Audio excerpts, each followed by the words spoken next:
معاشرے کے اندر برائی کی کاموں کو کرتے ہوئے کسی بھی سماج اور معاشرے کے کسی بھی فرد کو اپنی نظروں سے دیکھتا ہے اور اپنی نظروں سے دیکھنے کے بعد ان برائیوں سے اسے روکنے کی کوشش نہیں کرتا ہے، اور ان برائیوں کو دیکھ لینے کے بعد اگر ایک انسان چپی سادھ لیتا ہے، اگر ایک انسان خاموش رہ جاتا ہے ان برائیوں کو دیکھ لینے کے بعد، تو اللہ تبارک و تعالیٰ اس آیت کریمہ کے اندر یہ واضح کر رہا ہے کہ اس کے لیے کیا سزا ہے۔ اللہ تبارک و تعالیٰ کہہ رہا ہے لعن الذین کفروا من بنی اسرائیل علی لسان داؤد وعیسی ابن مریم۔ اللہ تبارک و تعالیٰ کی پھٹکار بنی اسرائیل کے کافروں کے اوپر ہوئی، اللہ تبارک و تعالیٰ کی لعنتیں بنی اسرائیل کے کافروں کے اوپر نازل ہوئی،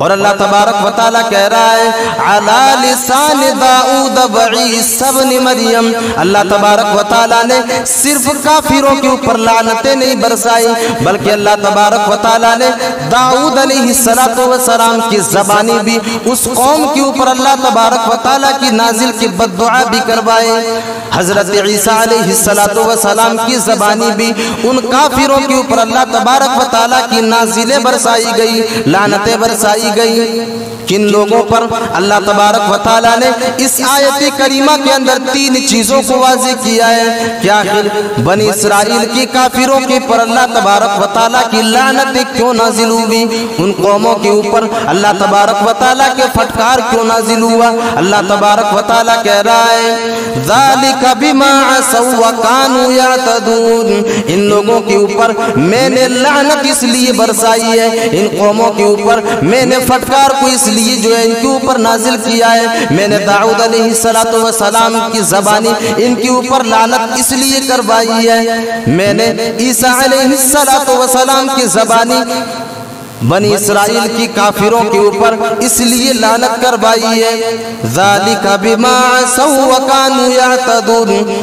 اللہ تبارک و تعالیٰ نے تین چیزوں کو واضح کیا، جن میں سے سب سے پہلی چیز یہ ہے کہ وہ گناہ کے کاموں کا ارتکاب کیا کرتے تھے، وہ گناہ کے کاموں کو انجام دیا کرتے تھے، وہ معاشرے کے اندر سماج کے اندر دھڑلے سے برائی کے کاموں کا ارتکاب کیا کرتے تھے، اور دوسری چیز وہ برائی کے کاموں میں اتنا آگے نکل جایا کرتے تھے، اتنا آگے نکل جایا کرتے تھے کہ وہ حد سے تجاوز کر جایا کرتے تھے، وہ اللہ تبارک و تعالیٰ کے اصولوں کو اپنے پاؤں تلے روند دیا کرتے تھے۔ ذالک بما عصوا وکانوا یعتدون، وہ اس طرح برائیوں میں آگے نکل جایا کرتے تھے کہ اللہ تبارک و تعالیٰ کے اصولوں کو اپنے پاؤں تلے روند دیا کرتے تھے، یعنی حد سے تجاوز کر جایا کرتے تھے۔ اسی لیے اللہ تبارک و تعالیٰ نے اس سماج کے اوپر جو ہے لعنتیں برسائی ہے۔ دوسری چیز، تیسری چیز اللہ تبارک و تعالیٰ واضح کر رہا ہے کانوا لا یتناہون عن منکر فعلوہ۔ تیسری چیز یہ ہے کہ جب یہ لوگ اپنے معاشرے کے اندر، اپنے سماج کے اندر برائی کے کاموں کو اپنی نظروں سے دیکھا کرتے تھے، ایک انسان ہے جو اللہ تبارک و تعالیٰ کی اصولوں کو اپنے پاؤں تلے رود رہا ہے، سماج کا ایک فرد ہے جو اللہ تبارک و تعالیٰ کے اصولوں کو جو ہے پس پست ڈال رہا ہے، حرام کاریوں کو سماج کے اندر انجام دے رہا ہے، گناہ کے کاموں کو سماج کے اندر جو انجام دے رہا ہے، لیکن ایک انسان دیکھتا تھا لیکن اس کے اوپر قدقن لگانے کی کوشش نہیں کرتا تھا۔ کانوا لا یتناہون عن منکر، ان کی گناہوں سے ان کو روکا نہیں کرتے تھے۔ لا یتناہون عن منکر فعلوہ لبئس ما کانوا یفعلون۔ اللہ تبارک و تعالیٰ کہہ رہا ہے کہ اس سماج کے اندر، اس معاشرے کے اندر جو اس طرح کے کاموں کو انجام دیا کرتے تھے، یقیناً وہ انسان بڑا ہی برا کام انجام دیا کرتے تھے۔ اور وہ برا کام کیا ہے؟ ایک انسان برائیوں کا ارتکاب کرتا تھا، ایک انسان غلط راستے کی طرف جاتا تھا۔ سماج کی جو نیک قسم کے لوگ ہیں، جو انسان صوم و صلاۃ کے پابند ہوا کرتے تھے، وہ اپنی نظروں سے دیکھتے تھے ان برائیوں کو اور ان گناہوں کو کہ ایک انسان گناہوں کی طرف جا رہا ہے، ایک انسان برائیوں کا ارتکاب کر رہا ہے، ایک انسان اللہ تبارک و تعالیٰ کے اصولوں کو توڑ رہا ہے۔ ان ساری کی ساری چیزوں کو دیکھنے کے باوجود ایک انسان چپی سادھ لیا کرتے تھے، ایک انسان جو ہے ان برائیوں سے روکنے کی کوشش نہیں کرتے تھے۔ تو اصلاح معاشرہ اس لیے کہ اگر کوئی انسان، اگر کوئی آدمی برائیوں سے لوگوں کو روکنے کی کوشش نہیں کرتا ہے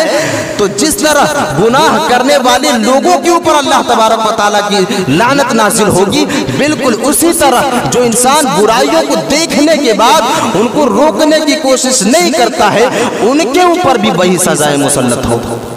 اگر برائی کرنے والے انسانوں کے اوپر اگر اللہ تبارک و تعالیٰ کی فٹکار اور اللہ تبارک و تعالیٰ کی لعنتیں نازل ہوگی تو ایک انسان جو برائیوں کو دیکھ کر کے خاموش رہا کرتے ہیں ان کے اوپر بھی اللہ تبارک و تعالیٰ کی لعنت نازل ہوگی۔ اس آیت کریمہ کے اندر اللہ تبارک و تعالیٰ نے اسی بات کو واضح کیا ہے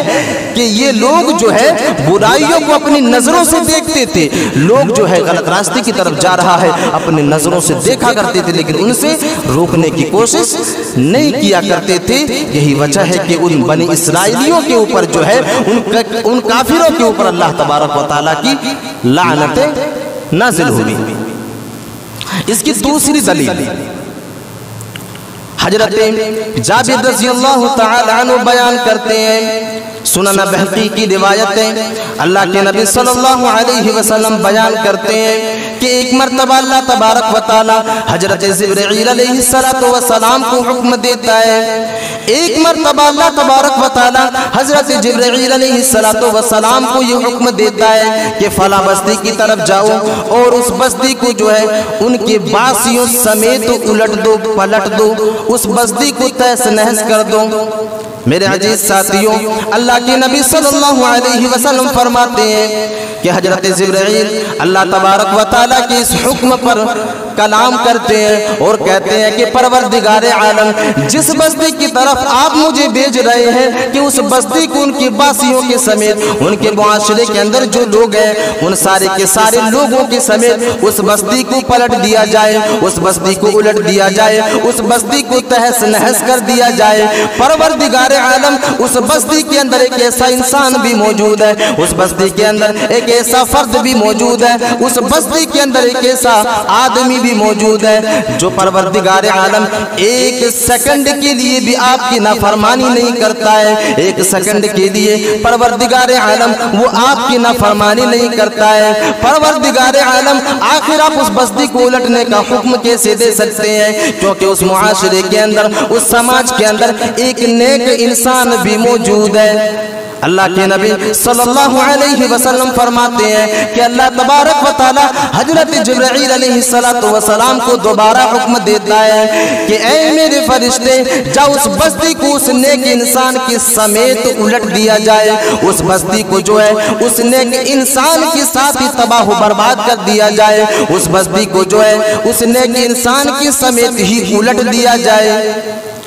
پھر اللہ کے نبی صلی اللہ علیہ وسلم وضح کو واضح کر رہا ہے۔ اللہ کے نبی صلی اللہ علیہ وسلم فرماتے ہیں کہ اللہ تبارک و تعالیٰ کہتا ہے کہ وہ انسان خود تو نیک کاری میں اپنی زندگی کو گزارتا ہے، وہ آدمی خود تو جو ہے سو مصلات کا پابند بن کر کے اپنی زندگی کو گزارتا ہے، وہ آدمی جو ہے خود تو جو ہے 5 وقت کی نماز کو پڑھا کرتا ہے، وہ آدمی جو ہے خود تو سو مصلات کا پابند بن کر کے زندگی کو گزارا کرتا ہے، لیکن اس کے سماج کے اندر، اس کے معاشرے کے اندر اگر کوئی انسان برائی کے کاموں کو انجام دے رہا ہوتا ہے تو وہ انسان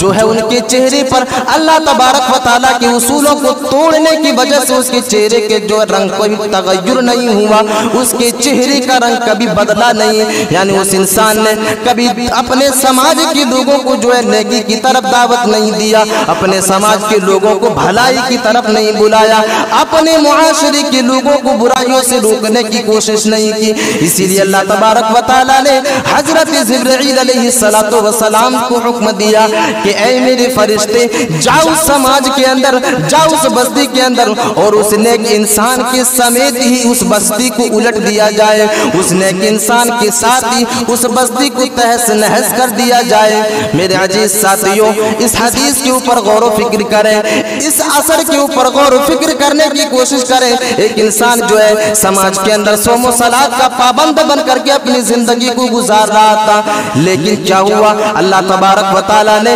جب اس بستی کے اوپر عذاب نازل کرنے کے لیے حضرت جبرائیل علیہ السلام کو حکم دیا کہ اس بستی کو جو ہے الٹ دیا جائے، اس بستی کو پلٹ دیا جائے، اس بستی کو تہس نہس کر دیا جائے۔ جب اس سماج کے کافروں کے اوپر اللہ تبارک و تعالیٰ کی لعنتیں نازل ہو رہی ہے، جب اس سماج کے اندر اللہ تبارک و تعالیٰ کا عذاب جو ہے کافروں کے اوپر نازل ہو رہا ہے، اس کے ساتھ ان لوگوں کو بھی عذاب کی چپیٹ میں لیا جا رہا ہے جو انسان صوم و صلاۃ کا پابند بن کر کے اپنی زندگی کو گزارا کرتے تھے، یعنی نماز پڑھا کرتے تھے، لیکن ایک آدمی لوگوں کو برائیوں سے روکنے کی کوشش نہیں کیا کرتے تھے۔ معاشرے کے اندر، سماج کے اندر اور ان کے گھروں کے اندر جو ہے برائیاں پنپ رہی ہے، برائیاں اپنی جڑیں مضبوط کر رہی ہیں، لیکن ایک انسان صوم و صلاۃ کا پابند بن کر کے جو ہے اپنی زندگی کو گزار رہا ہے۔ اللہ تبارک و تعالیٰ کہہ رہا ہے کہ میری عذاب جو ہے سب سے پہلے اسی انسان کے اوپر نازل کیا جائے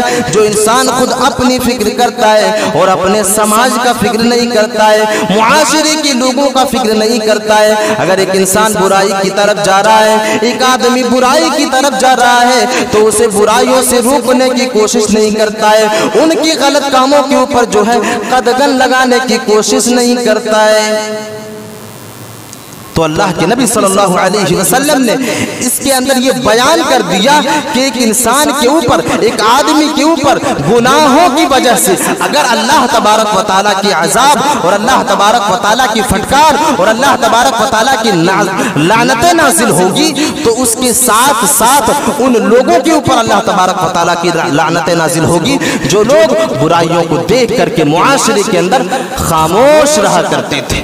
تو اصلاح معاشرہ کیوں؟ اصلاح معاشرہ اس لیے، معاشرے کی اصلاح اس لیے ضروری ہے کہ اگر ہم اور آپ اپنے آپ کو سرکشت اور اللہ تبارک و تعالیٰ کی یعنی عذاب الہی سے اپنے آپ کو محفوظ رکھنا چاہتے ہیں تو معاشرے کے اندر ہو رہی برائیوں کے اوپر کنٹرول کرنے کی کوشش کریں، معاشرے کے اندر پھیل رہی برائیوں کو روکنے کی کوشش کریں۔ اگر ہم اللہ تبارک و تعالیٰ کی عذاب الہی کا مستحق نہیں بننا چاہتے ہیں، اللہ تبارک و تعالیٰ کی لعنت اور اس کی پھٹکار کا مستحق نہیں بننا چاہتے ہیں، تو ہمیں اور آپ کو اس میدان میں جو ہے عمل کرنے کی کوشش ہے کہ معاشرے کی سدھار کیسے ممکن ہے، معاشرے سے برائیوں کو کیسے ختم کیا جائے، معاشرے سے جو ہے برائیوں کا خاتمہ کیسے کیا جائے۔ اگر ہم اور آپ اس کے اوپر جلد کوئی قدم نہیں اٹھائیں گے تو میرے عزیز ساتھیوں ہماری حالت بھی اسی طرح ہونے والی ہے جس طرح کا حالت کبھی جو ہے بنی اسرائیل کے کافروں کے اوپر ہوا تھا۔ وہ لوگ بھی اسی طرح کے کاموں کو انجام دیا کرتے تھے، وہ لوگ یہ سوچا کرتے تھے کہ ہمیں کیا، ہم تو پانچوں وقت کی نماز کو پڑھتے ہیں، ہمیں کیا، ہم تو غلط کاموں کا ارتکاب نہیں کرتے ہیں، ہمیں کیا، ہم تو حرام خوری نہیں کیا کرتے ہیں، ہمیں کیا، ہم تو صوم و صلاۃ کا پابند ہیں، ہم تو تہجد گزار ہیں۔ لیکن ان کی نظروں کے سامنے برائیاں ہوتی تھی، لیکن وہ انسان ان برائیوں کے اوپر قدغن نہیں لگایا کرتے تھے، ان برائیوں کو ختم کرنے اور ان برائیوں کو روکنے کی کوشش نہیں کرتے تھے، جس کی وجہ سے اللہ تبارک و تعالیٰ کے اوپر ان کی لعنتیں نازل ہوئی اور اللہ تبارک و تعالیٰ کا پھٹکار اس کے اوپر نازل ہوا۔ حضرت عائشہ صدیقہ رضی اللہ تعالی عنہ ایک حدیث کے اندر بیان کرتی ہے، یکون فی آخر امت خسف و مسخ و قذف۔ اللہ کے نبی صلی اللہ علیہ وسلم بیان کرتے ہیں کہ ایک زمانہ ایسا آنے والا ہے، ایک دور جو ہے امت محمدیہ کے اوپر ایسا آ جانے والا ہے، ایک زمانہ ایسا آ جانے والا ہے کہ ان کے اوپر پتھروں کی بارش کی جائے گی، ان کے اوپر پتھروں کی بارش کی جائے گی، امت محمدیہ کے اوپر پتھروں کے عذاب اللہ تبارک و تعالیٰ نازل کرے گا اور ان کے چہرے اور ان کی صورتوں کو بگاڑ دینے والا عذاب بھی ان کے اوپر نازل کیا جائے گا، اور اسی امت محمدیہ کے اوپر جو ہے زمینوں کے اندر دھسا دینے والا عذاب جو ہے ان کے اوپر مسلط کیا جائے گا۔ سب سے پہلا عذاب جو ہے پتھروں کی بارش ہوگی، دوسرا عذاب جو ہے وہ یہ ہے کہ ان کے لیے جو ہے زمینوں کو دھسا دیا جائے گا اور ان کے چہرے کو بگاڑ دیا جائے گا، ان کی خوبصورتیوں کو ختم کر دیا جائے گا۔ حضرت عائشہ صدیقہ رضی اللہ تعالی عنہ سوال کرتی ہے، قالت قلت یا رسول اللہ انہلک وفینا الصالحون، اے میرے نبی کیا اس وقت جو ہے معاشرے سے، اس وقت سماج سے نیک لوگ ختم ہو جائیں گے؟ کیا اس وقت سماج کے اندر نیک لوگ موجود نہیں ہوں گے؟ کیا اس وقت معاشرے کے اندر تہجد گزار موجود نہیں ہوں گے؟ کیا اس وقت سماج کے اندر کوئی اللہ تبارک و تعالیٰ کے اصولوں کے اوپر عمل کرنے والا نہیں ہوگا؟ اللہ کے نبی صلی اللہ علیہ وسلم فرماتے ہیں، قال نعم اذا ظہر الخبث، اللہ کے نبی صلی اللہ علیہ وسلم فرماتے ہیں کہ ہاں اس وقت نیک لوگ بھی موجود ہوں گے، اس وقت معاشرے کے اندر نیک لوگ موجود ہوں گے، اس وقت معاشرے کے اندر صوم و صلاۃ کے پابند لوگ موجود ہوں گے، اس وقت معاشرے کے اندر جو ہے صوم و صلاۃ کے پابند لوگ موجود ہوں گے، پانچوں وقت نماز کو ادا کرنے والے لوگ موجود ہوں گے۔ اذا ظہر الخبث، لیکن معاملہ یہ ہوگا کہ برائیاں معاشرے کے اندر اتنی پھیل چکی ہوگی، معاشرے کے اندر جو ہے برائیاں اتنی دھڑلے سے انجام دی جا رہی ہوگی، برائیوں کا ارتکاب اتنے کھلے عام کیا جا رہا ہوگا کہ ایک نیک انسان جو ہے اپنی نظروں سے دیکھنے کے باوجود بھی ایک انسان دوسرے انسان کو روک نہیں پائے گا، ایک انسان برائیوں کو اپنی نظروں سے دیکھے گا لیکن اس کے اندر اتنی طاقت نہیں ہوگی کہ ان برائیوں کے اوپر قدغن لگایا جائے، ان برائیوں کو اپنی ہاتھوں سے روکا جائے، ان برائیوں کے اوپر آواز کو اٹھایا جائے۔ معاشرے کے اندر نیک لوگ تو ہوں گے لیکن برائیوں کے اوپر کنٹرول نہیں کر پائیں گے، برائیوں کے اوپر جو ہے فل سٹاپ نہیں لگا پائیں گے۔ میرے عزیز ساتھیوں، اس حدیث کے اوپر بھی غور کریں۔ اللہ کے نبی صلی اللہ علیہ وسلم فرماتے ہیں کہ عذاب نازل کی جائے گی امت محمدیہ کے اوپر، اور پھر سوال کی جاتی ہے کہ اللہ کے نبی کیا اس دور میں، کیا اس زمانے میں نیک لوگ موجود نہیں ہوں گے، صوم و صلاۃ کے لوگ موجود نہیں ہوں گے؟ اللہ کے نبی صلی اللہ علیہ وسلم کہتے ہیں کہ معاشرے کے اندر نیک لوگ بھی موجود ہوں گے، صوم و صلاۃ کے پابند لوگ بھی موجود ہوں گے، لیکن برائیاں اتنی پھیل چکی ہوگی، معاشرے کے اندر برائیاں اتنی دھڑلے سے انجام دیا جا رہا ہوگا، برائیوں کا ارتکاب اس طرح کیا جا رہا ہوگا کہ ایک نیک لوگ دیکھنے کے باوجود بھی ان کے اوپر قدغن نہیں لگا سکیں گے، ان برائیوں کو اپنی ہاتھوں سے روک نہیں سکیں گے۔ یہی وجہ ہے کہ ان کے اوپر جو ہے اللہ تبارک و تعالیٰ کی عذاب اور اللہ تبارک و تعالیٰ کی لعنتیں نازل ہوگی۔